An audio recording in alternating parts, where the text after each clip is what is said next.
Here we are, everybody. Week 1.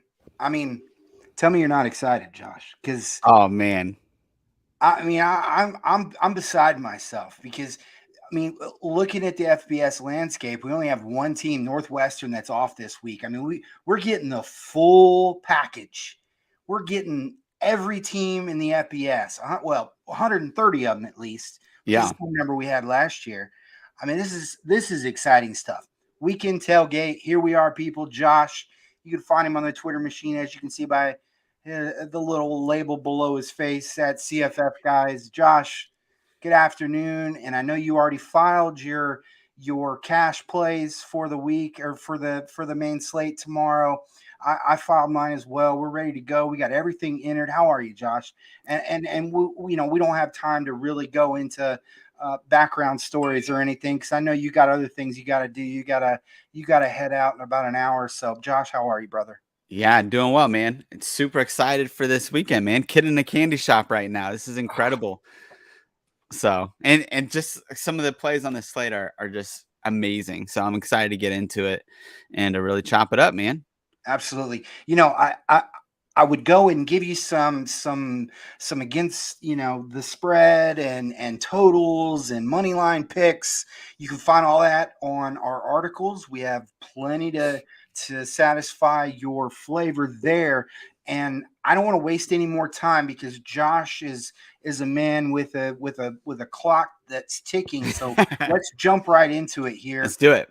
We'll go from left to right on the matchups that we see on DraftKings. We'll start at 12 o'clock, and we have Sam Houston State and Texas A&M. It's the only FCS team on this slate, and I love it. I love it because we get Texas A&M. Texas A&M has the number one incoming 22 recruiting class of any team in the country. So even though it is an FCS opponent, I'm glad they're giving us this game. Yep. And this is a great one because Sam Houston State, they actually had a pretty good team last year, but this is a different puppy altogether. Texas A&M, in my view, based off of the additions that they have, they didn't go with my guy Max Johnson at quarterback, but I like James King. He's more of a dual threat guy. And I think that this could be a big year for the Aggies. So they're 30-point favorites. No shock there. I mean, they don't have my guy Ramon Jefferson, and by the No. way, for the late slate, don't buy into that Cavassier smoke as the RB1. Ramon Jefferson is going to beast for Kentucky in week 1 against Miami, Ohio. I'm just going to throw that out there. There you So, go. so here we are, Texas A&M. We have the Aggies, the Bearcats. It's a 52-point over/under. What do you have for us, Josh? Yeah, I mean, for everything that you just said about Texas A&M and this recruiting class coming in, like I'm not touching Sam Houston State. Like they're a great FCS team, but Yeah, like I don't even like even Desmond Jackson, who's I think he's an Oklahoma State transfer in there. Like yeah, even them, like they're gonna have like their defensive line is full of 5 stars on the 2-3 deep. So it's just like they're gonna put them in and they're still gonna crush them. So it's like I'm not touching Sam Houston State at all. There's a few here on the Texas A&M side that I will like that I think are worth considering. The two that I'm like really looking at are Devin Ashane. Like I know that's one of your boys, and so I'm sure you'll talk about yeah, him more. yeah. But with his 10 flat 100-meter time, this is gonna. I mean, he's liable to go off for 30, 40 points against any opponent, even if he only plays 2 quarters, right? Because he can take it to the house at any point, especially against a team like this. And then the other guy that I'm looking at here is Evan Stewart. I believe that he's at 4.8. And yeah, again, he runs a 10.5 100-meter. And so he's just blazing fast. I think he's going to be pretty quickly the wide receiver 1 there. And I mean, we'll see with Haynes King who he prefers. But, Evan Stewart has just been, since spring ball, has just been making play after play. And, he's been in the headlines. And so he's a guy that could be lightly owned in GPPs. I'm not touching him in cash. You'll see why, because there's some really good cheap plays in the slate, but an Evan Stewart is a guy that could absolutely have a couple catches for 100 yards and 2 touchdowns. So I like him in GPP. What you got? Yeah, no doubt. I'm in complete agreement. So 8,500 for Haynes King. And by the way, this game is a great example of why. Now, I don't want to start the year out from a negative point of view because I'm completely excited and positive going into week 1 here. But man, I gotta say this slate. Oh no, I should say this slate when you match it up with the FanDuel slate is a complete mess because all the good stuff on the main slate for DraftKings. I mean, it's not on FanDuel, and all the good Yep. stuff on FanDuel, it's not on DraftKings. So when you read my article, you'll understand because I add in late plays, the Yep. late slate, and it's just such a disaster from that point of view. But that's neither here nor there. Let me just quickly go over this. I completely agree with you. I'm staying away from the Bearcats. I don't want anything to do with Sam Houston State. I feel sorry for that team playing Texas A&M because they're playing a different Texas A&M than we've seen in a long time. And there's not a team that Texas A&M is going to put or a string that Texas A&M is going to put on the field that they're going to want to face. And I mean, I'm sorry. So what I'm looking at for Texas A&M though is 2 quarters out of the first team. And that's normal. They're getting the Alabama, the Georgia, the Ohio State treatment. 2 quarters for the starters. Haynes King, 8,500, no way, not touching him. At running back, though, Devin Shane could I think he's going to exceed. Okay, first thing, he's going to be the highest owned running back on this slate because he's facing an FCS team. And we're talking about at least the fastest running back in college football going up against an FCS team that is missing quite a few players that made them a pretty good run defense last year. So Devin Shane is about to go off to the point where I'm almost even comfortable having LJ Johnson in my GPP lineups. I like LJ. I know you don't as much, Josh, but I think LJ Johnson, he's pretty good. Going back to his athleticism, his track record, he's a good player. I don't think he's going to be a dominant NFL player like Devin Shane is going to be. But I do like LJ Johnson as a guy that is going to be completely unowned. Okay, so we're talking deep GPP dart because I think he's going to get some significant run in the second half. I know that's hard to trust. I get that, but I could not agree with you more about Evan Stewart. So we're talking about the 1B wide receiver 1 from the 2022 recruiting class. We saw Luther Burden III last night. No, he didn't kill it through the air, but man, put the ball in that kid's hands. Did you see what he did? I mean, every time he touched it, it was like electricity. Tackle the kid, tackle him. I mean, goodness, I don't see a reason why you don't put 10 targets towards Luther Burden every single week. That kid is going to be an NFL talent. I'm just telling you right now. Good Lord, he looked good last night. So good. But Evan Stewart, same deal, man. This kid can fly. Now, I know you and I have had a talk about Chris Marshall. We think he's going to be good down the road. It's just going to take him some time. That's not the deal with Evan Stewart. I'm not touching Aniyah Smith at 7.4. I don't know if he can get enough done in 2 quarters, but I think Evan Stewart, you just give him 5 touches, and I feel like he's going to be able to provide enough in return for 4.8K. I can do that. So moving on, we're going to talk about. Hey, Wes, real quick. I have a fun story about Evan Stewart. So when he played an Under Armour game with Luther Burden, like the first play of the game, I don't know if you saw it, but Luther Burden catches a screen pass or something, runs it 65 yards. He's gone, dusts the defense.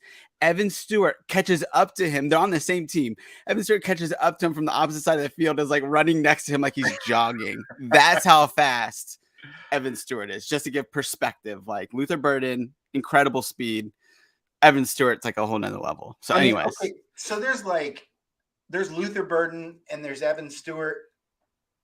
And then there's the wide receiver 3. It's probably McMillan on Arizona. And but there's a gap. there's a serious gap after the top two. You want a piece of this kid in GPPs. It's not even close. I mean, I don't know if I would throw cash consideration at him, but 3-4 entry lineups, yeah, I think that's Yeah. where Evan Stewart is. Yeah, absolutely. Okay, so we got to be careful with this one. We're talking about our boss and our producers team here. So we have Rutgers and BC. So I mean, I was a little interested because I mean the pricing on some of these BC players was, man, it's kind of enticing. But just to get the details out here, Boston College 7.5-point favorite. I like that. I like that. It's a respectable number, I think, for a Rutgers team that made it to a bowl game last year. But I think the 48 points, I think they can outdo that. I would have liked to have seen Wimsatt. I cannot believe the draw is the starting or the co-starter or whatever. Oh my gosh. I mean, come on. We're talking yesterday's news. When is Rutgers going to move on from this guy? And I'm sorry, I'm not playing kid gloves with Noah Vidral. I'm moving on from that guy. Yeah. And it's just terrible. That's why we see 48 points as the over-under. So what do you have for us here, Josh? Yeah. So, I mean, I think Phil and Zay are both in play here. Phil Yurkovich at QB for Boston College at 6.3.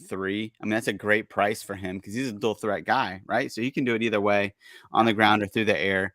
I mean, obviously the 48 gives a little bit of cause of trepidation with anybody in this game, but Phil's a guy that I consider. Zay Flowers, of course, at 6.3K. I mean, he's a guy that could really pepper some targets too.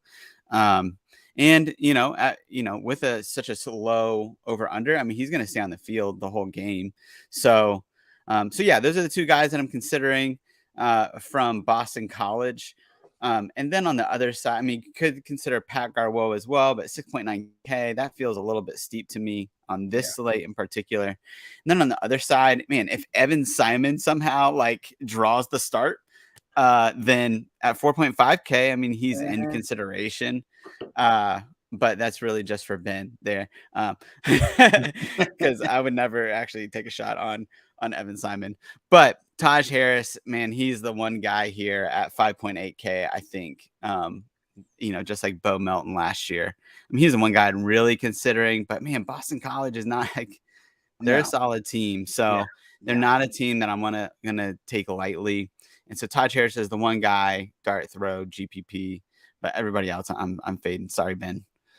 Yeah, I mean, and I completely agree because Jeff Hafley, who's a product of the Ohio State system, is a defensive minded coach.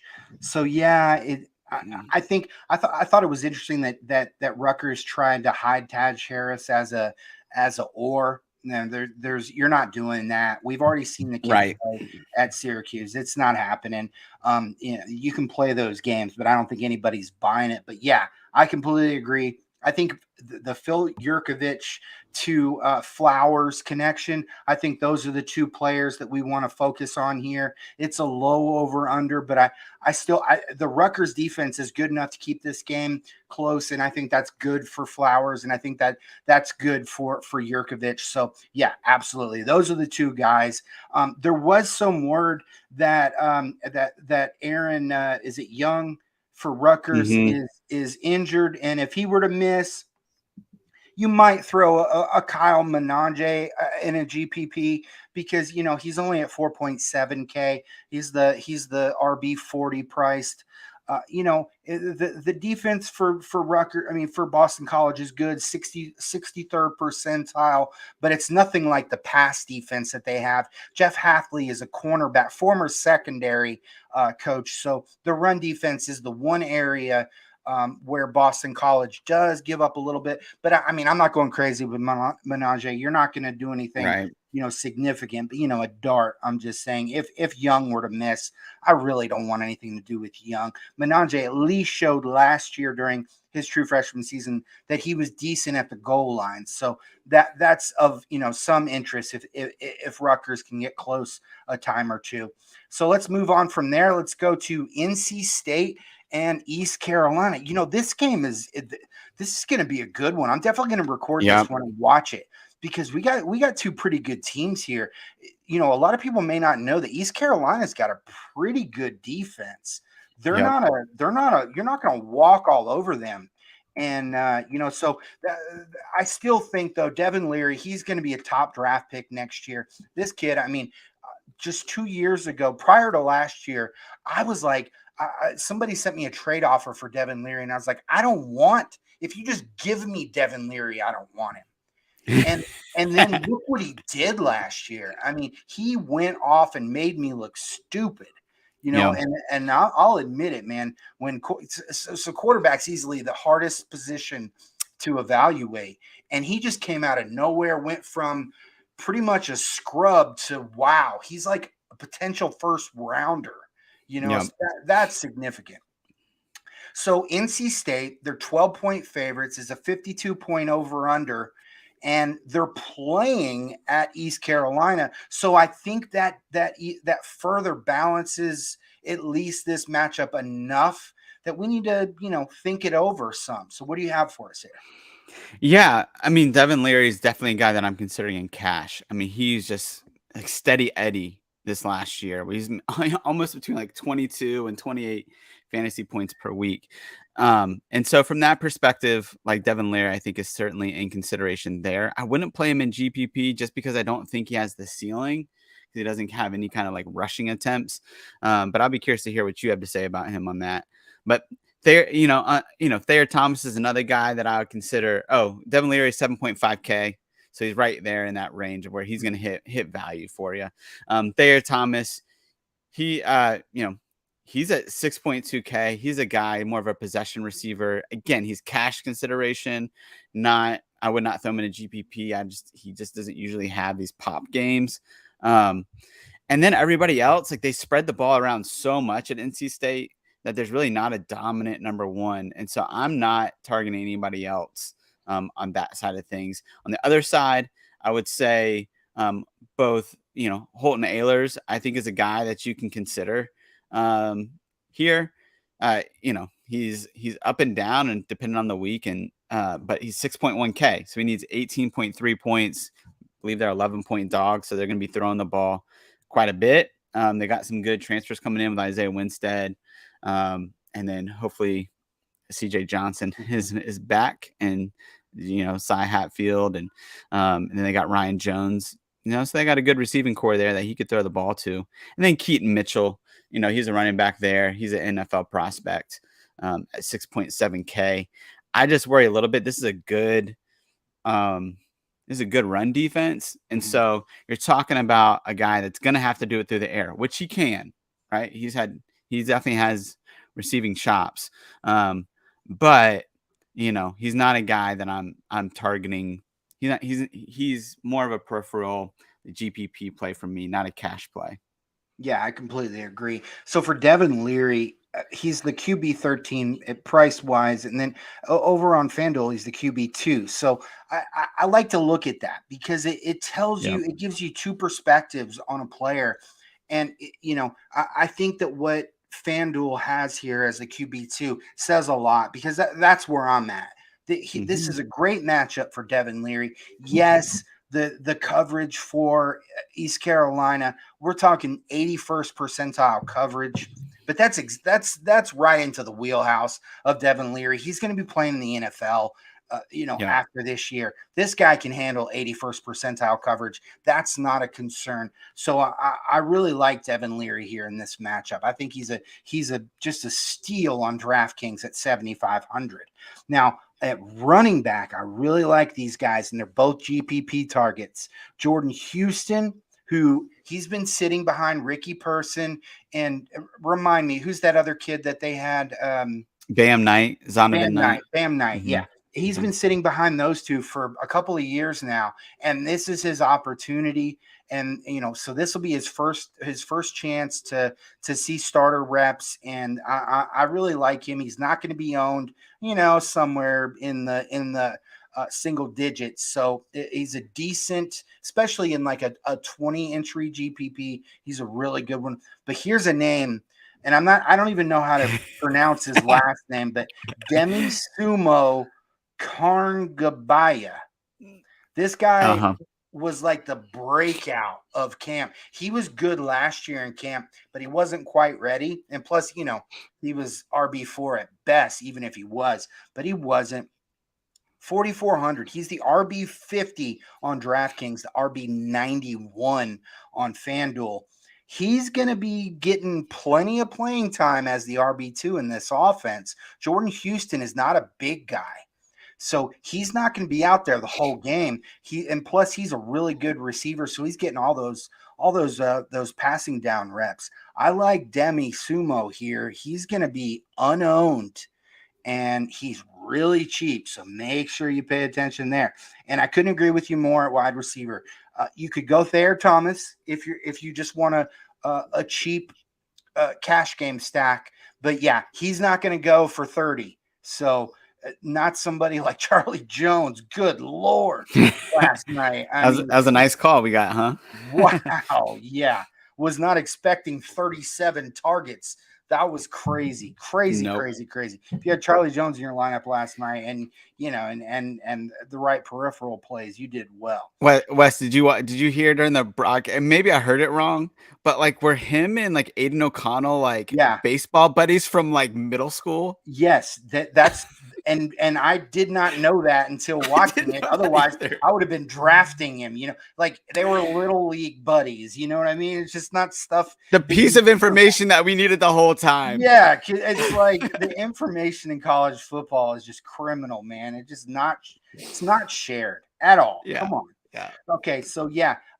For East Carolina, I mean, you've got Holton Ayers, and he's just been very consistent throughout his career. He's only 6,100 on DraftKings. He's priced as the QB 31, definitely a GPP dart. He's got a little bit of rushing upside as well. I'm probably staying away from the ground game for the Pirates.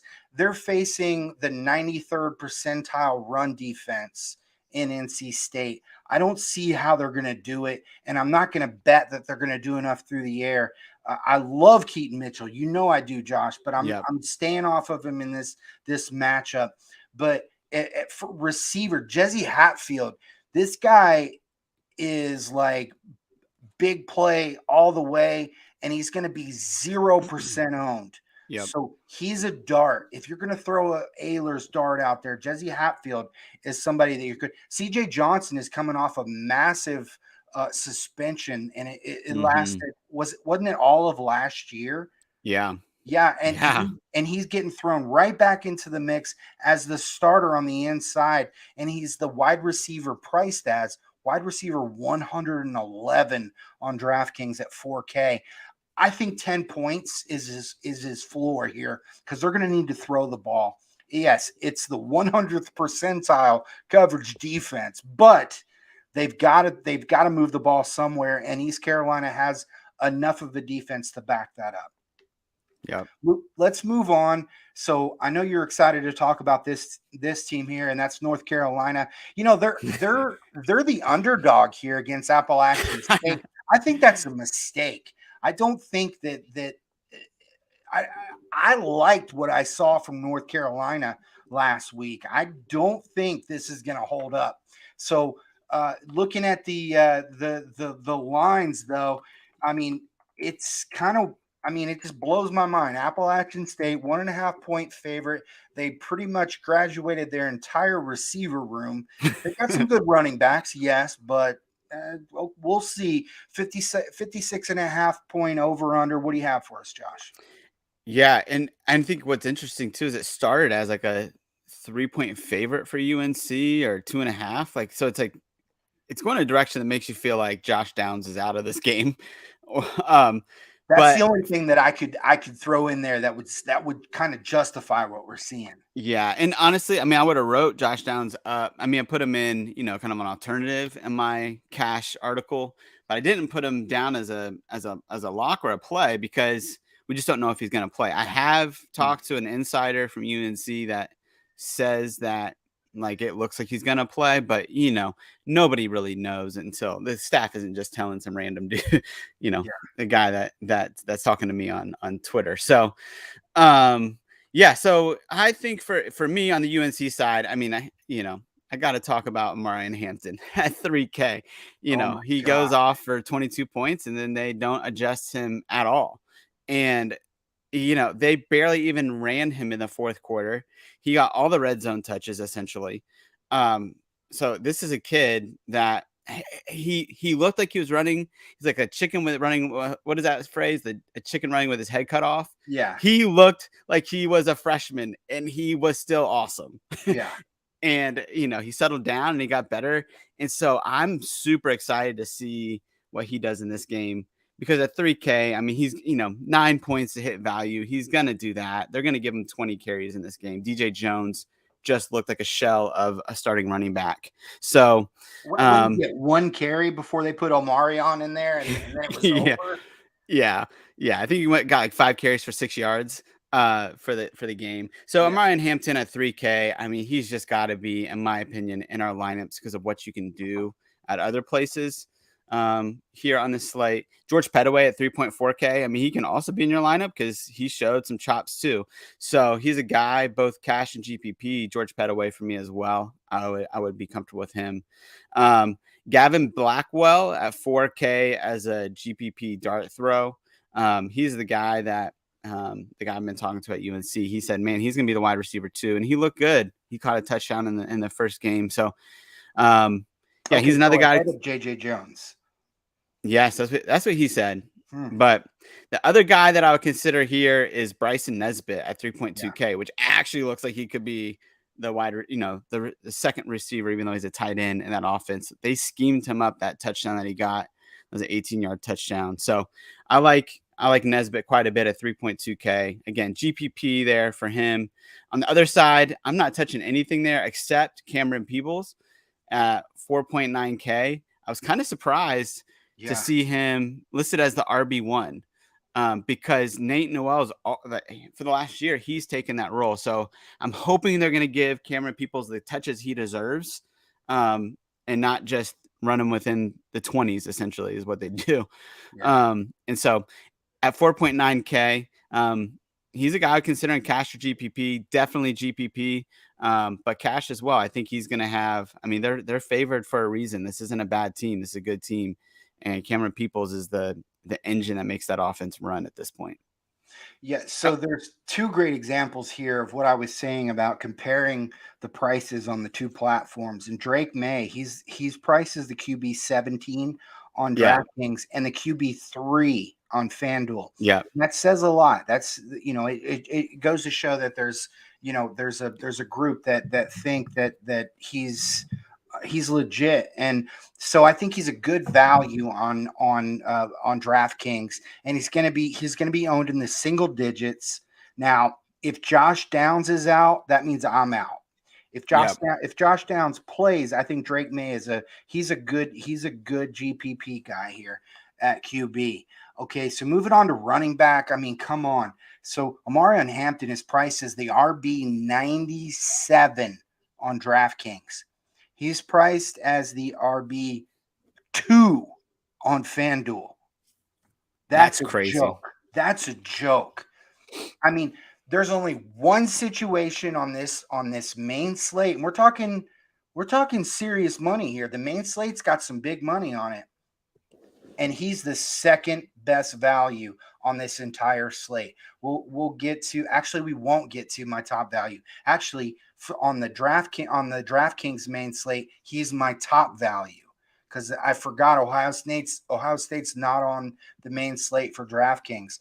So on FanDuel though, and I know this is a DraftKings show, but on FanDuel, one of the Ohio State quarterbacks is going to go under-owned, and that would be my top value. At Marvin Harrison, he's priced to $2,700 lower than JSN. Whichever one of those two is priced, it has the lower ownership, which is going to happen, is my number one value. But Omarion Hampton is, like I said, my top value on this slate. How does he make it through last week with a 3K price point this week? That's just unbelievable. Now, he's not going to be the highest owned running back on the slate, but it's high enough that you don't really want to use him in your 150 lineups in multi-entries. But I mean, he's gonna produce. Appalachian State's got a good run defense, but that's going up against group of five opponents, not UNC. UNC, they're known for their running backs here. Amari and Hampton is going to eat this week, and he's only 3K. We need 9 points for value. Okay, Right. just think about that. So Josh Downs, if he were a running back, I wouldn't touch him. If he was, on this questionable thing, I would completely cut him off my list. He's a wide receiver, though. Wide receivers can still do well, and they can still cover value. He's the wide receiver one on both platforms. So you obviously need to plan around him. But if he plays, we need to consider him. I'm not going crazy though. He's not going to be in my cash lineup, but in my smaller GPP lineups, absolutely, I'll definitely get him into one of my lineups.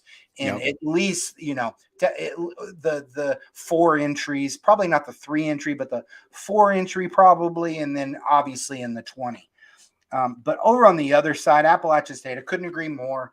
Obviously, if you're playing in a showdown captain, you're gonna have to, get some App State guys in there. But in the standard lineups, yeah, the only guy you want to touch is Peebles, and the reason why he is listed as the RB1 is because he actually scores touchdowns. Because Noel doesn't. He's a change of pace back that's been forced into the starter's role because Peebles was injured. Peebles is the guy who puts people into the stands. He's your touchdown threat. So Mhm. moving on, let's go to Buffalo and Maryland. This is such an interesting matchup. It's not going to be Yeah. good for Buffalo. I'm just trying to be nice here. Maryland is going to get off with just an explosive start here. Vegas agrees. They currently have them as 24-point favorites. 65 points are estimated to be scored here. But let's remember, Maryland is not a defensive powerhouse. Yeah, and their offense, though, I mean, they would probably classify it as a pro style. No, it's like a pro spread. They definitely love to throw the ball, and they'll go 3 wide with regularity. That's not a pro style. It's a pro spread, and we're going to see a lot of points scored here. I am loving this matchup for Maryland, and I hope it gets them off to a good start because they have a really fun offense to watch. What do you have for us here, Josh? Yeah, so Talia Tagovailoa is definitely on my on the radar for cash in GPP at 8.7K. I mean, I think he's one of the sneakier guys last year that, like, against really tough opponents, he struggled like Iowa, but when he was playing the Buffaloes of the world, like, he was putting up upper 20s, 30 points a game. So he's definitely one that I'm considering here. I mean, Buffalo is ranked last year was ranked 111th and points per game to opposing quarterbacks at 26.5. So they're definitely susceptible through the air. And so that pretty much puts almost every wide receiver in play for Maryland as well. I mean, I would say, the guy that I'm most intrigued by from a GPP perspective is Jacob Copeland, just because he's so cheap. And he looked good in the spring game at least, but there's just so many targets. Mhm. Um, Dante Demas is the other guy that I'd really love to consider. But I do have a little hesitation, particularly in cash, at 6.8K for a guy that, man, the last time I saw him, that was a gruesome injury. It was. And so you might have a little more confidence than me. But he's a guy that, man, I'm just going to be probably wait and see just in general on how this shakes out. Cause I just don't trust Raheem Jarrett. I know he's talented, but I just don't trust him. And then on the other side, I would consider Ron Cook because he's the RB1, but he's 5.7K. That's a bit much for a 24-point spread. I mean, he is going to catch balls out of the backfield. That's what he does. But also they got Mike Washington. They got LJ Henderson. I mean, they have I think it's going to be more of a running back by committee this year. And that's not going to bode well in a 24-point spread, in my opinion. And I don't know. I mean, clearly Buffalo's moving more to want to air it out more, but I don't trust. I just don't trust anybody from Buffalo at this point, other than maybe a Keon Williams. But I'm staying away overall, unless you got something. No, I have nothing on Buffalo. I'm staying away from him. I'm right there with you. I think Cook would be the play, and he, I mean, he's not priced through the roof. So I'm not saying he's completely off the table. I mean, he's only 5,700. He's the RB19 price wise, but it's just we don't really know how that backfield's going to shake out. Now on the depth chart, he's listed as the RB1. There's no ors, but he's not a big guy. I like Cook this year. Don't get me wrong. We're gonna have some usefulness for Cook coming up when he's listed. Just not going to be this week because it's like you said, it's a 24-point spread, and I'm not comfortable with that with an unknown situation in the backfield.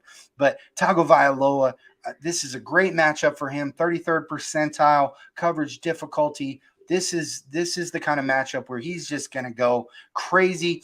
And in my calculations, he's going to be the top scoring quarterback on the slate. Now, but he's priced as the QB4. So that he's going to be in my top 5 values, but he's not right at the top. I like him a lot. I do. And it's just that I like so many players at running back and wide receiver that it's just hard to afford him in a lot of lineups. But one guy you didn't mention and that I'm really excited about is Roman Hemby. And I was reading a lot of stuff about him and he's just like shown out. I mean, so tell me if I'm saying this name right. Shalin Fa'amatau was the starter. And then he got hurt, and it sounds like it was serious. And so now Roman Hemby, who is a former 4-star, or was he a 3? I think he was a 3, but I'm not sure. Okay. So anyway, he's been everything and more for this team. He's gonna be owned in the single digits. He's one of my top values at 4K on DraftKings. This is a guy that I'm comfortable playing in cash. They're going up against a Buffalo defense that lost a lot of players from last year. It's not going to be the same decent defense, decent from the perspective of facing group of 5 opponents. So this is a game where I think 24-point favorites going up against an overwhelmed group of 5 offense that doesn't really have a lot of ways to score. I think Hemby is just going to eat, and I'm looking forward to this. Yeah, that's a good call. I'm with you. So Dante Demas, I mean, I can't get that out of my head either. I thought his leg was going to rip off. We've talked about this several times. I don't trust Raheem Jarrett. We've talked about that too. Last year, we were like waiting for him to go off, and we both were like, what the heck? Why hasn't this guy gone crazy yet? And it just didn't happen. You had Brian Cobbs and Carlos Carrier putting up points when we thought it was going to falling out in the G5 now. I mean, come on. And then, Raheem Jarrett, the guy who's supposed to be the 5-star, wasn't doing it. Demas is back, so I think Jarrett, he's dropped down a peg. I'm not touching him, even though he's probably going to be the highest owned. I think Demas he's on the borderline there. I think he's going to score probably 20 points here. So, I'm not going to go crazy though, because he's 6,800, but I do like Demas a lot, man. I've got a soft spot for the kid. It was interesting that they listed CJ Dupree above Corey Dykes at tight end. Otherwise, Dykes would be somebody that I would consider. He's going to be 0% owned. So if that depth chart was bogus, Corey Dykes could be just a tremendous value. But Jacob Copeland, he's going to be single digits. He's going to be somebody. We only need 12 points out of him, and he's going up against matchup heaven here. So I definitely like that. All right, let's move on. Let's see. We're at we're probably getting close. We probably need to go a little bit faster here. So we have Colorado State and Michigan. This one's going to be simple, and we don't need to waste a lot of time on it. I've seen a lot of people that think that the passing offense for Michigan is going to really go off here. Did you see the spread? It's 30.5. There's 60.5 point implied total here.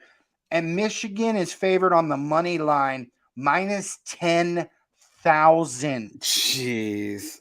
Michigan is not going to, they're probably going to throw 12 passes in the entire game. The passing game's not going to do it. They're not going to need it. Why throw the ball when you can just hand it off? What do you have for us, Josh? Yeah, man, I'm gonna love Colorado State this year, and I'm sure we'll be touting them once they get into conference play. But this is not the week to tout them, so I'm avoiding everything on that side. Michigan's just too good, too overmatched. On the other side, honestly, it's Blake Corum and Donovan Edwards. No surprise, right? But Blake Corum, I think both of them are in play. They're going to put them both on the field. They're going to put Donovan Edwards in the slot. They're going to put Corum in the slot. They're going to really move these guys around. Their chess pieces in their offense.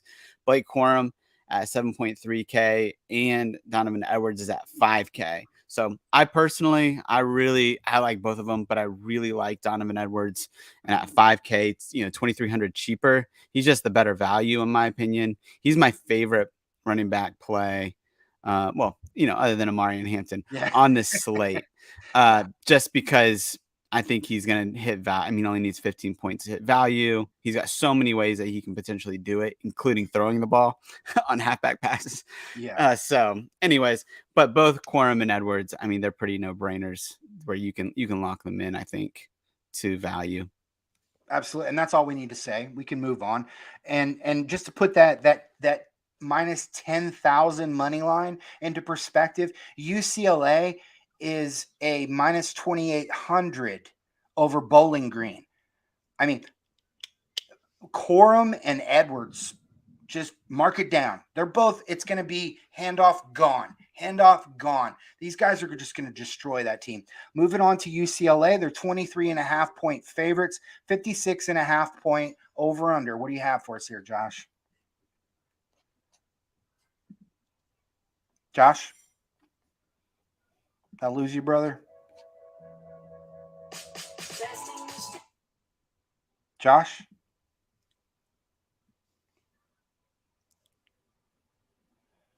Can you hear me, Ben?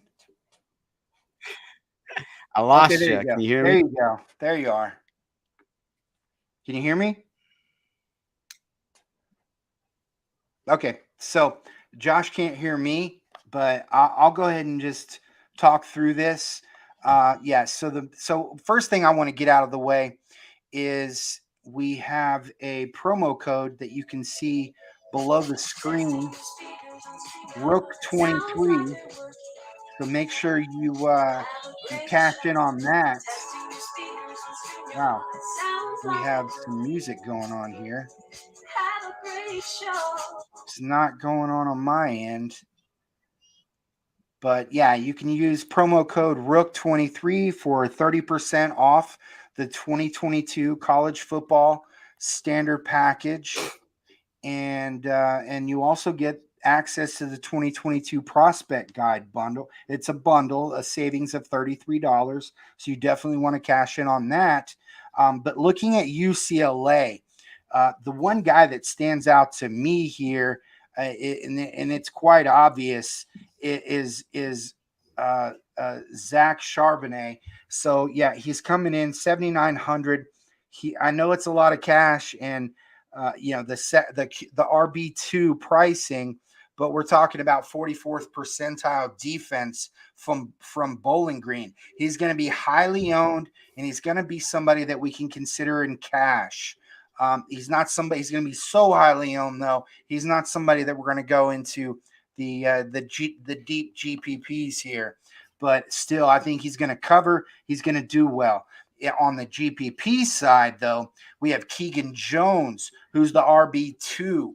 Now, he's only 3,700. There you are, Josh. You can hear me?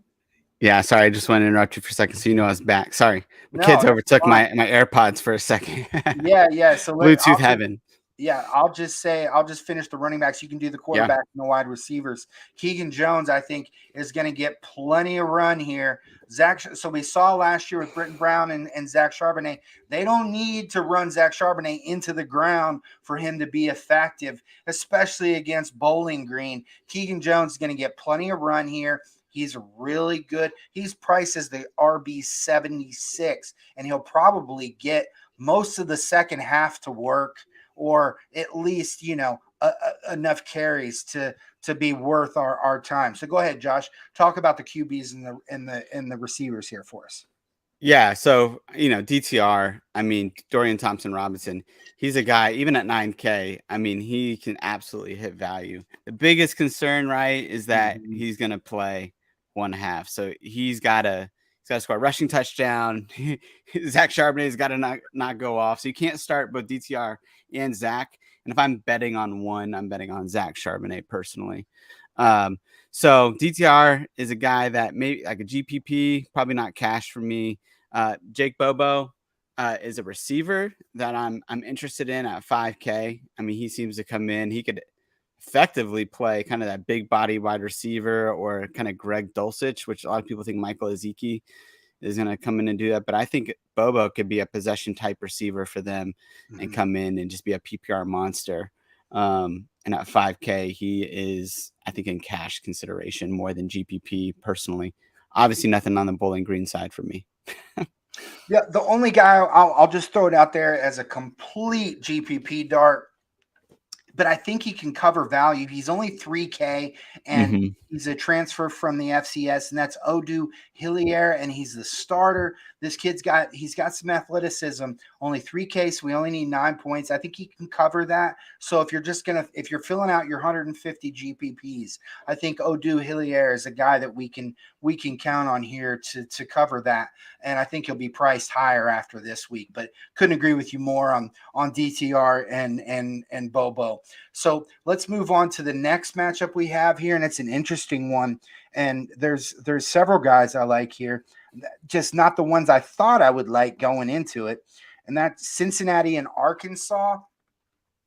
And it's an interesting matchup because Cincinnati, we're going in, and obviously they made it to the playoffs last year, but you got to remember their RB1 or QB1, their starting quarterback gone, their starting running back gone, their wide receiver one gone, six of their 11 starters on defense gone. Now, for every Luke Fickell roster, it's stacked top to bottom in athleticism, but we don't have a lot of proven defenders for Cincinnati like they've had. They've had the same defense for a couple of years now, and a lot of those players are gone now. So this is going to be a different Cincinnati team, and especially at quarterback. And I think the issues with quarterback, they still haven't settled on anybody. I think that's going to play into Arkansas's favor here. So Arkansas is a 6.5 point favorite, 53.5 point over under. What do you have for us, Josh? Yeah, on the Arkansas side, it's probably pretty quick for me. Even though I do like Arkansas this year, I just think Cincinnati is still going to be tough on D. Mm-hmm. But Raheem Sanders is a guy that Dominique Johnson's not healthy yet. I think he's a guy that could get a lot of carries if they win this game at home. I think it's going to be on Raheem Sanders' back. He has proven to be a 3-pound back, three. Yeah. He's a 230-pound back. Yeah. 3 down back who came in as a wide receiver, for this team, and they transitioned him to running back. And they say he actually looks like a running back now. Understands pass protections, all that. So 6.4K. He's a guy that is in play for me, but he's not a guy that I'm spending a ton. I'm not going to put him in a ton of lineups because I still since I respect Cincinnati's defense. Okay. Enough that KJ and Jaden, I'm not touching. Those are guys that I maybe would touch. I don't think I'm going to touch them in this matchup. They're priced a little too high for me.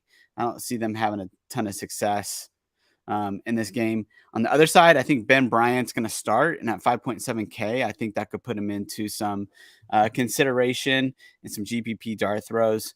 And I'm not touching the backfield for Cincinnati. I'm a Corey Kiner guy, and I just think it's going to take him a few weeks to take over. And I'll let you speak more to that if you have somebody else there.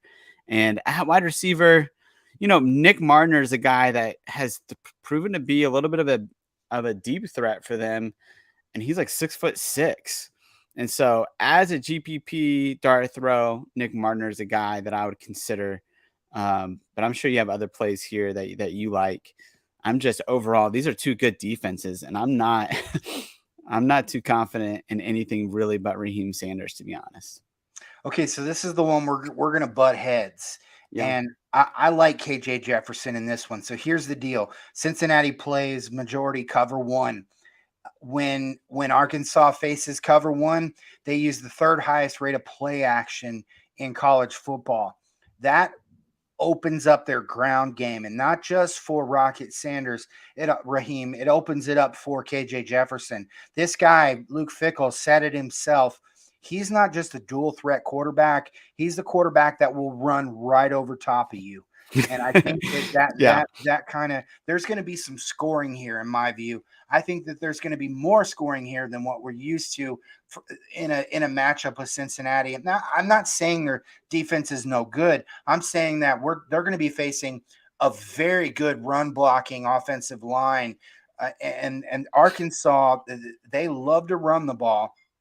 And I think KJ Jefferson is a sneaky GPP play that's going to have ownership in the single digits.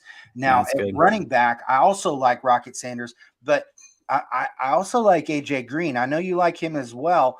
I don't think, Dominique Sanders, though, we have to watch him. He's a game time decision. And this was just a last second thing. He's gone from completely out to now they're talking about him possibly playing. If he plays, it messes the running backs up for me. I'm not touching him. But if he's out, AJ Green, he's only 4,400. And so, he's priced as the RB50. I'm not touching Jaden Hazelwood. I don't care who they're playing. I don't like this kid. He's not my flavor. And he never has been. I put him in too many lineups when he was on Oklahoma. I'm done. I don't care. I'm holding a grudge. Warren Thompson was their breakout player of camp, but still, I'm not touching him. I like KJ Jefferson. I'll run him naked. I'm not worried about it. So moving on to Oregon and Georgia, the two teams that refuse to put out depth charts. This is going to be big time for Georgia because they're coming off their national championship, and they're going to face, the top team in the Pac-12, and they're going to blow them out. And they're currently 16.5-point favorites. That's a joke. You realize they just beat Alabama, right? Okay. Yep. That is not easy. And we're talking about not just Alabama, but a really good Alabama team with really good players everywhere. Georgia's going to destroy Oregon. I love that 16.5 points, 54-point over under. I can't even touch that. I don't really know about that because I don't know what Bo Nix, what an offense would. I've just seen too much of him at Auburn to get excited about Oregon, especially against Georgia with Bo Nix at quarterback. So what do you have for us here, Josh?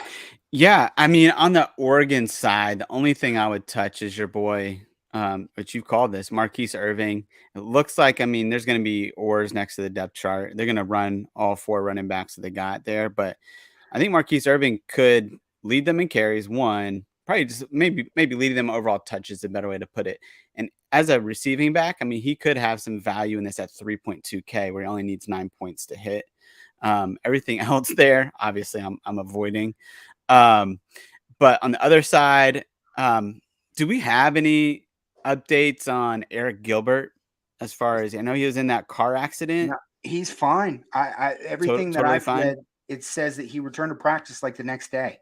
So he's fine. Yeah. Yeah. I read a little bit. He was like disoriented a little bit, but I couldn't find anything else. So, but at 3.2K, how all he needs to do is score a touchdown. And he's hit value. So I think Eric Gilbert here at 3.2K is absolutely somebody I would consider here. And I can't believe that he's only 3.2K. That's kind of crazy to me, considering he could be the second receiving option in this offense or third receiving option. So Eric Gilbert, Darnell Washington priced ahead of him. It doesn't make any sense. Yeah.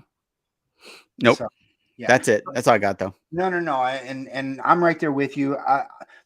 So I like Deontay. What's his last name, Josh? Deontay, wide receiver for Oregon. Dante Thornton. I like Dante Thornton. in what do you call the Showdown. anyway, the showdown. When I have to pick an Oregon guy, I'll go Dante Thornton. Yeah. Otherwise, I'm not touching anybody on Oregon. I don't want anything to do with it. I'm not touching Stetson Bennett. He's probably not even going to have to play beyond the first half.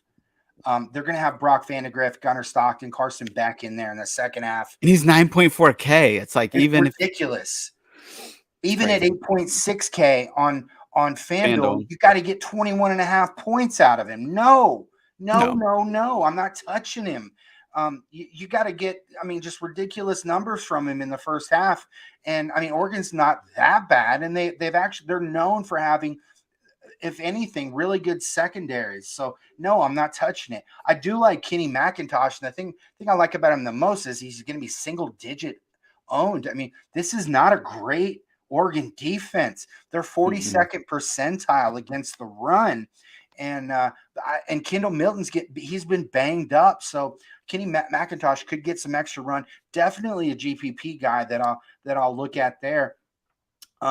Branson Robinson, 3,400. There's always this scenario. Price is the RB82 where he gets in the second half, but just I'm not paying for it. Definitely not paying for Brock Bowers at 70 as the wide receiver 4 or the receiver 4. That I'm not paying that. Good Lord, he needs to get up above the 20s to hit value. He's not going to be owned, but there's a reason. I do like Ladd McConkey. He's priced as the receiver 24 and receiver 29. I think he's somebody that could get in there, score a touchdown, possibly get 70 yards or so, a couple of catches. We'll see. But yeah, Eric Gilbert is probably the top kid here. 3,200. He's only 5,000 on FanDuel. He's just no respect. He's the receiver number 204 on DraftKings. It's crazy. And he could be the second receiver in the rotation. It's just ridiculous. All right, so let's move on. Let's go to Arizona, San Diego State, another one where I'm like, what? So San Diego State, Brady Hoke, massive respect. Don't get me wrong. He's always got a good defense and everything. And this is a great one for but this is a great one for Arizona, man. They had a really good recruiting class here, and they're 6-point dogs. They're on the road. I get it. But I think Arizona's a better team than they were last year when they were losing to these group of 5 opponents. Only 46.5 points implied, but maybe you disagree. What do you have, Josh? Yeah, no, I like Arizona here. I think one of the things that's interesting about San Diego State is that last year they are ranked in the bottom 30 defenses, according to wide receiver fantasy points per game given up. And so they're not, this isn't like Rocky Long anymore. So for me, Tetsuo McMillan at 3.9K is a guy that I'd definitely consider here in cash and GPP. I think we're going to see why he was so highly touted coming out in this matchup. So he's a guy I'd consider. The other guy, like a GPP dart throw that I'm just intrigued with how they're going to use him, even though he's number 4 in the depth chart right now at running back, is Rayshawn Luke. He's a guy that I think, again, like you said earlier, if you're putting out 150 lineups, throw him in a lineup and just see what happens. Because he's a guy that could score 0, and he's a guy that could score 20 or 25 because he's that fast. He's blazing, and they just throw him a couple screens. He could take it to the house. He's Devin Ashane fast. So on the other side, I wish I had more clarity at the running back position. Chance Bell at 5.4K is a guy that I would consider if I knew that he was going to be the guy, but I don't. There's just better options. Jesse Matthews, who's your guy, I'll let you talk about him, but 6.5K. I think he's a guy that we can consider in this matchup at that price point and in cash or GPP. Yeah, I completely agree. So Jaden DeLora, this is a good San Diego State defense, but he's going to be completely unowned. So if you go McMillan, it wouldn't hurt to throw him into a lineup and into a stack and see what happens, because I think this Arizona team is going to score some points. Definitely going to keep pace with San Diego State. But, we're talking about a game that's only implied for like 46 points. So I don't really like anybody at running back. Arizona, it's a mess. And, like you said, if you are going to go somebody, go with Luke as a dart, but otherwise you're not touching them. And then like at running back, they have I'm seeing some people that think that Cam Davis could get some significant run here. And then you have Chance Bell, Jordan Byrd, Keenan Christian. I mean, there's just so many names here. And we really don't know how this backfield's going to play out. So I'm not messing with that.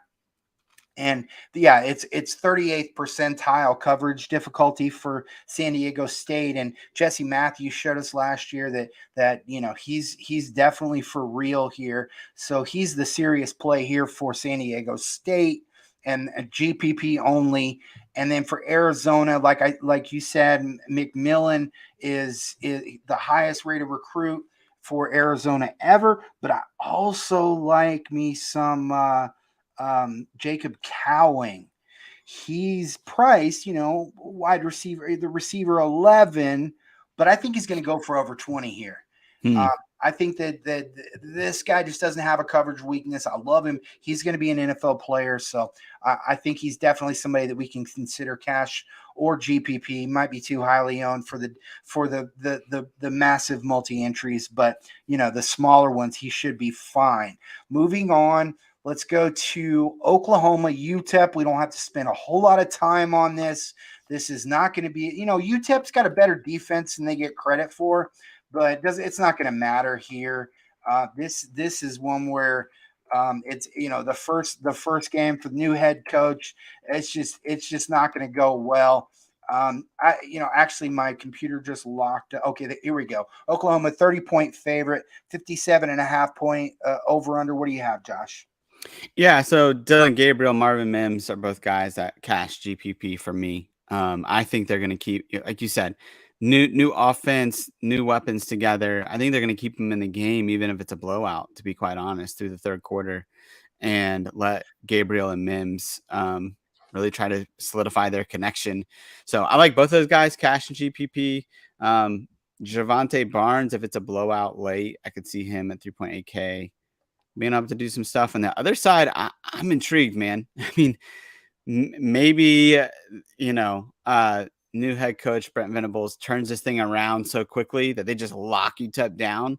But when you have Ronaldo Flores at 3.1K after he just went off for 23 points last week on DraftKings, he's a guy that I'm intrigued by.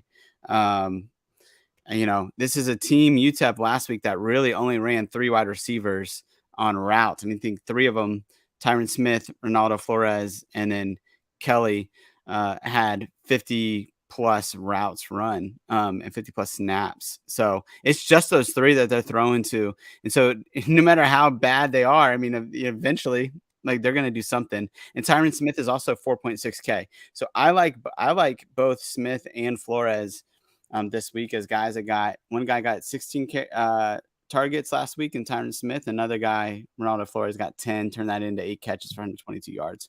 So those 2 I'm considering. Gavin Hardison at 4.6K. If you want a GPP dart throw that's cheap, I wouldn't mind throwing him in there either, but he's not going to score many points. Yeah. So at quarterback, I mean, we're talking about the QB1, QB2 on DraftKings, QB1. Dylan Gabriel's $12,000 on FanDuel. Just crazy. I like him, and I think he's going to have a good game. I'm not going to bet on that. No way. It's too much. I'm not going to touch Gavin Hardison. I'm not touching Eric Gray. I don't care if he's the RB1 for Oklahoma against UTEP. I don't like Eric Gray. I really don't. I'm not touching him. I'm not touching Deion Hankins. At wide receiver, I do like Marvin Mims on FanDuel. He's the wide receiver 9, but he's the wide receiver 3 on DK. I've got better ways I want to spend my money. What do you think about Jaleel Farouk, Josh? I like Farouk a lot, actually, and I could see him being the wide receiver 2 there for sure. Because he's priced as the 102 at receiver here. So yeah, he's somebody that I wrote up. Actually, I don't know if I think I actually dropped him down to an alternative, but I think he's a really good value. He's Here. intriguing. Yeah, definitely somebody that I'm thinking about here. And then for UTEP, man, Tyron Smith is going to be the highest owned wide receiver on the slate. So definitely somebody that we're gonna want to consider in cash because he's the wide receiver 70. But I love the call with shoot, what's his name? I'm not seeing it. Flores, Ronaldo. Ronaldo Flores. Yeah, the running back to wide receiver convert. That's a name that it hasn't popped up.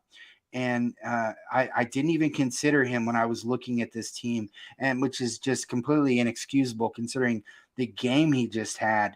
But yeah, definitely want to check him out because at 33.1K, I mean, that's a great value there. Okay, so let's move on to Houston and UTSA. This is interesting. I mean, looking at both teams, I mean, they've got the victories, the 2021 victories, but Houston, they're one of the sneaky dominant defenses in all of college football. Now, they go up against the Georgia, an Alabama, Ohio State. They're not going to hold up, but you go up against another Group of 5 team, and yeah, you better watch out. This Houston defense is tough. And that plays well into the offense here. So definitely something to consider if you're thinking about throwing some UTSA guys in there. But looking at Houston though, I mean it's intriguing. So they're favored by 4 points. And 62 implied total. So we know there's going to be some points scored here. I just think Houston's they're gonna score. They're gonna beat UTSA by more than 4 here because UTSA is not gonna be able to do what they want to do. So, what are your thoughts here? Yeah, I got to go to the UTSA spring game, so I got to see them up close, and yeah, they're not. I don't see them competing with Houston in this game, and so Clayton Tune for me is a guy that is pretty much a lock in cash, and even at 7.9K, I really like him. I think in this match in particular, and with the weapons that he now has in that offense of, you got Joseph Manjack, who came in from USC as a transfer, Cody Jackson, who's not even starting, but he's from Oklahoma. You got Matthew Golden coming in as a 4-star at the G5 level. Yeah. And then you have Nathaniel Dell, who just had 90 catches, 1,300 yards, and 12 touchdowns or whatever he had. So, this wide receiver core is stacked. And UTSA was ranked 132nd. So bottom 3 defenses and fantasy points per game given up to opposing wide receivers at 33 points per game. So this is a susceptible secondary that lost 2 guys. So I like Nathaniel Dell at 7.8K. I like Matthew Golden at 4.9K. Both I would feel comfortable with both in GPP or cash.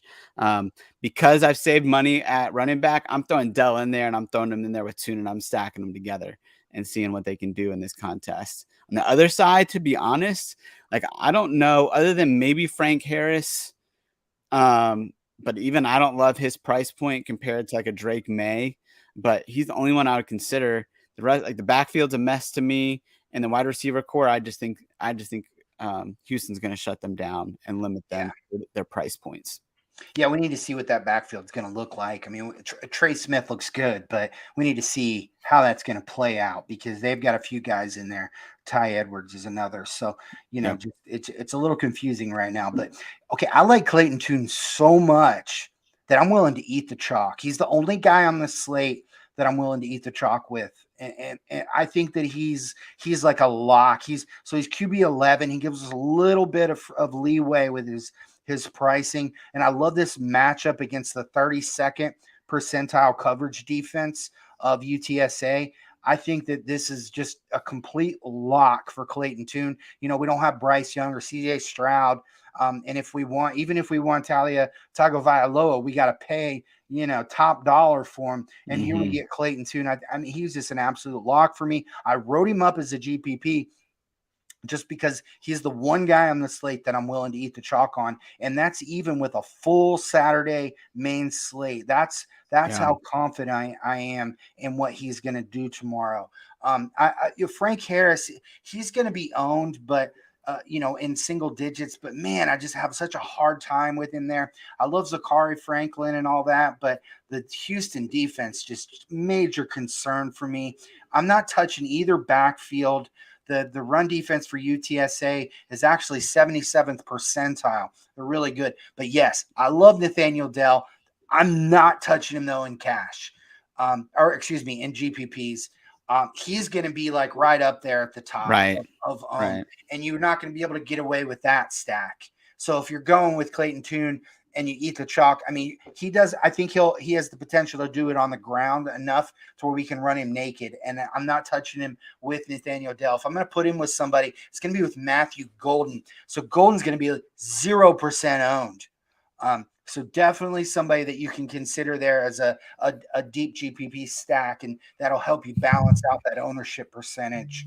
But other than that, yeah, I don't want anything to do with UTSA receiving. Not in this game. We'll have plenty of usefulness for them the rest of the year. Moving on, we have Troy and Ole Miss. Man, this could be just an explosive game for Ole Miss. But then we got the whole quarterback competition thing that's not been settled yet. So, we really don't know what we're getting here. So it's hard to really get behind anybody. But looking at Troy and Ole Miss, what do you have for us, Josh? My computer is it's locking up on me. I Yeah. can't even look. Okay, here we go. It's finally working. Okay, I'm having a hard time looking up these totals. So 57 over under. Yeah. What do you have? 21.5 for Ole Miss. Okay, so go ahead, Josh. What do you have for us? Yeah. So, I mean, on the Ole Miss side, Zach Evans at 7.8K. I mean, he's a guy that I'm considering, even against Troy, where he might not play the entire game. But I don't know if you saw the quote that I put out the other day on Twitter, but he said, I asked him how many touches he's going to get. And he was like, yeah, I'm probably going to take about 20 to 25 touches a game. He first said 30. I really hope he does. He first said 30. He was like, nah, I'm just playing like 20 to 25, whatever they feed me. Yeah. But if Zach Evans is saying that, man, he's a guy that doesn't lie to me. So we'll see what happens. Getting hurt. He's all in. Yeah, he understands it's a contract year. He wants to be a first round pick. So Zach Evans is a guy that I would definitely consider here. Jalen Robinson is another guy at 6.7K, particularly for GPP. I'm intrigued by him. I think the fact that they paid him a lot of money, NIL money, because I know Miami offered him $900,000. So Ole Miss offered him more. What's the deal with that? What is he doing listed as the 1B? I don't get that. Yeah, I don't know, but from what I've read, like they've sold him on the Elijah Moore role and they're moving him around the offense. So, I'm sorry, I was talking about Michael Trigg. Oh, yeah. But Michael Trigg is another one that, I don't know what's going on with that. At 4.6K, I'm staying away from him for the most part because there's other options, but he'll be a guy we'll talk about at some point. On the other side, I'm intrigued by Kamani Vidal at 5.2K. GPP dart throw for me. Not a guy I'm going to put in every lineup, but he's talented. And Ole Miss is susceptible. Tez Johnson is another one that I would consider at 5.2 as a dart, but I'm not going to have too much of him. But so Kamani Vidal on the other side is the main one. Yeah, and I'll go through this real quick because we don't have time. We can't touch the Ole Miss quarterbacks and Zach Evans. I mean, he's like about as beast as it gets in college football. I mean, this kid, I just love his attitude. He's going to be an interesting kid when he gets to the NFL. He's going to be entertaining. And Jalen Robinson, he's not going to be owned yet. He could be the wide receiver 1 on this team. He's priced as the receiver 13. He's absolutely right in the thick of being just an absolute great dart throw in GP. Not even a dart throw in your 20 entry lineups. You want some Jalen Robinson. And then the other guy that's interesting is Malik Heath. He earned a starting role, and he's only at 3.9K. Somebody that I'm considering there. And it's unfortunate with Michael Trigg. I love the talent, but I don't like seeing him listed as the 1B on the depth chart. So I would like to see what's going on there. We finish off with BYU and USF. This is a good one, and it's your opportunity to talk about USF. I know you had your run in with them. BYU favored by 12, 58.5 point implied total. I think that's going to be just completely outdone. It's going over that. Yeah. I think as USF's going to keep up with BYU here, but I think BYU pulls away. Don't take it the wrong way, but this is they pulled in some impressive talent. So what do you have here? Yeah. So I mean, kind of funny. The tweet I had was about Timmy McClain transferring out like 6 months ago, and then he transferred out to UCF. So I wasn't wrong. He could be the starter next year. Well, no, I guess Plumlee will be there next year. Yeah. He's South Carolina State, but he looked okay. Yeah. Okay. Gary Bohannon at 5.6K. I definitely think he's in play there, right? Like he can both do it with his legs and his arm. I mean, they got some talent in that wide receiver core between Weaver, Horn, Zhu, even Coffrey Brown. I mean, they got some guys there that they can definitely that he can pass to. So I think Gary Bohannon at 5.6K only needs 16.8 to hit. Jimmy Horn's another guy, more of a GPP dart throw at 4.4 than anything else. I'm not touching anybody else on USF this week, but on BYU, Jaron Hall at 7.2K, he's one of my favorite plays. I mean, it feels like he could do that in his sleep. He was incredibly consistent last year. I think he had 26 points per game over his like six or seven games of the year. Both do it on the ground and with his arm. So Christopher Brooks at 6.1K. I mean, he is the talk of camp, right? Spring ball, fall camp. I mean, and this is a bottom 10 run defense against opposing running backs. So this is a guy that could definitely go off, and it's only 6.1K. Puka Nacua seems like he's going to play. 5.6K. That's a really good range for a guy that averaged 15.5 points last year. And then your boy, well, I'll just talk about a little bit if you want to, but Keanu Hill, if Gunnar Romney's out, I mean, he steps into the wide receiver 2 role. And again, like they're raving about that kid. So he's another one that from a GPP perspective could absolutely be somebody who's low owned, but high reward there. Absolutely. So I'll go quick. Josh has to run. So Jaron Hall, he's going to be the highest owned quarterback on the slate, and he's definitely in my cash lineup. There's no question there. 5,600 for Gary Bohannon. Man, that is such a steal. Definitely get him into some GPPs. He's going to be owned a little bit, but it's still going to be in the single digits. I definitely think he's going to cover value here in a game where we're going to see a lot of points scored. Christopher Brooks, this is a bad run defense for USF. They brought in a lot of transfers, but that defense is not ready to compete with the BYU offensive line, which is the real talent here. But Christopher Brooks is going to be the main beneficiary. Lopina Katau, if this game were to be a blowout, could get in there enough. I'm not touching him, though. No, thank you. I don't want any running backs on USF. No, thank you. At wide receiver, we need to follow the status of Puka Nacua around. So get this, among like 415 returning qualified wide receivers, he posted the 4th highest fantasy points per route during his career.